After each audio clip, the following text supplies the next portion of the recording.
G'day, Dan McCarthy. We're out here on the reef today. We've specifically come out to have a look at the condition of the reef between Cairns and Townsville.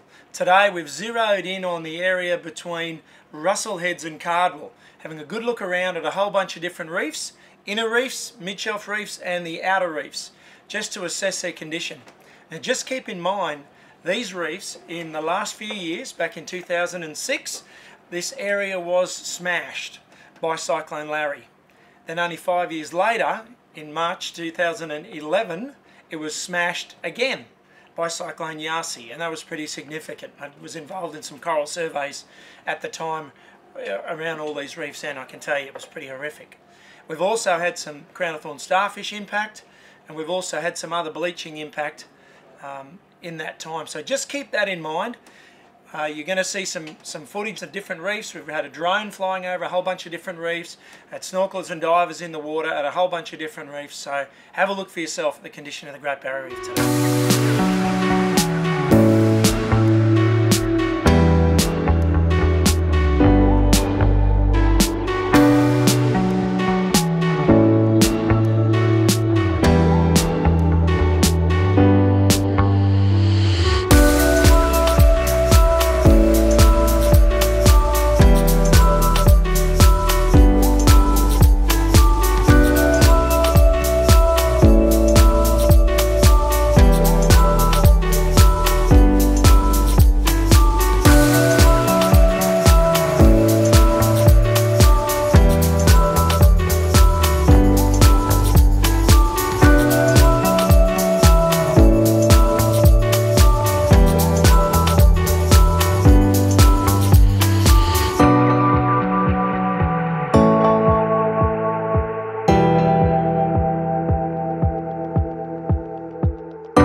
There's also some footage taken by Stewart Island around Fitzroy Island this weekend.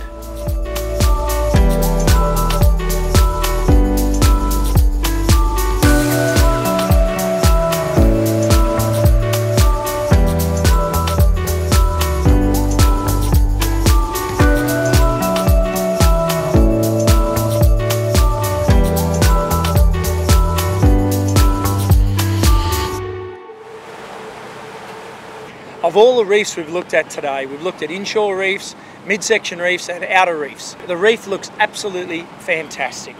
And of all the reefs we looked at, 2 of them had a little bit of bleaching, the others had so close to zero it wasn't funny, virtually none at all. And as I mentioned earlier, these reefs have been smashed by 2 severe Category 5 cyclones. They've had crown of thorns outbreaks, they've had some other bleaching, all in the last 15 years or so. Yet today they look still spectacular. You would think that our scientific institutions and our universities would be singing the praises from the rooftops about how resilient and amazing the Great Barrier Reef is. But sadly, instead, many of our scientific experts, it seems, would rather misrepresent the truth to push their own personal or political agenda. And it's often at great expense to our regional economy and our tourism industry and our reef's reputation in general. The worldwide media is of the opinion that the Great Barrier Reef is already dead and buried. And here in far north Queensland, we've had to suffer the consequences. The last Grim Reaper report was only last week, where Professor Terry Hughes flew over the Great Barrier Reef in an aeroplane, and he rated the level of bleaching. The most severe levels of bleaching are right in those areas between Cairns and Townsville, right where we were today. All those reefs we've dove over, we've snorkeled, we've had the drone going over, All those reefs are in the epicentre of severe bleaching, according to Terry Hughes. From the footage we've seen today, it's quite obvious something doesn't add up here. And this is precisely why our government needs to put in an Office of Quality Assurance to quality check the science before any public policy, a political policy, is influenced by the science, and certainly before any taxpayer money is spent on the basis of science.